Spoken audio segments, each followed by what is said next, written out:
Prince Harry faced cruel snub after he was left out of a documentary about the royal family. Prince Harry appears to be at odds again with those who should be closest to him. Prince Harry has faced another cruel snub. He was cut from a new royal documentary for the BBC. The documentary, which will air on Christmas Day, will see some key members of the royal family reflect on the Queen's death, as well as share their thoughts on King Charles's first year on the throne.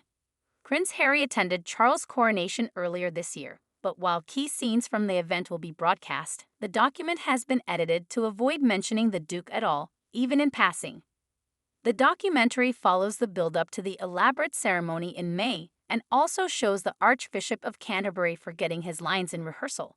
"My memory is probably as good as our spaniel's, in other words, zero," says Archbishop Justin Welby of not knowing the words during one of the many practices before the ceremony. Despite his turbulent relationship with his father, Harry flew to London from his home in California to visit Westminster Abbey to see his father's coronation, although his wife Meghan Markle and their 2 children chose to stay home in California.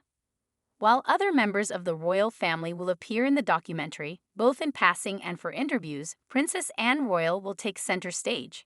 Charles' sister sheds light on the final days of their late mother, the Queen, before her death at Balmoral last year. The Princess Royal, who remained close to the late Queen throughout her life, shared that the monarch was concerned about the logistics of dying outside of London and the hassle it could cause when it came to funeral arrangements.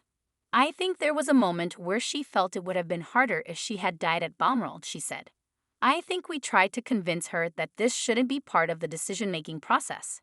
Anne went on to say that she felt a sense of relief for the monarch after he eventually passed away and was buried in St. George's Chapel after decades on the throne. "I felt quite strangely relieved that it was over," she said. "That responsibility is being transferred." Anne also happened to be at the Queen's bedside when she died, but said it was purely by chance and not according to plan. The royals stayed at Balmoral Castle after spending several days on the west coast of Scotland. Elsewhere in the BBC doc, Princess Anne shares her thoughts on Queen Camilla and says she has been outstanding in the way she has embraced her new role and title alongside King Charles. The 90-minute documentary Charles IEI, The Year of the Coronation, will air on BBC One on Boxing Day.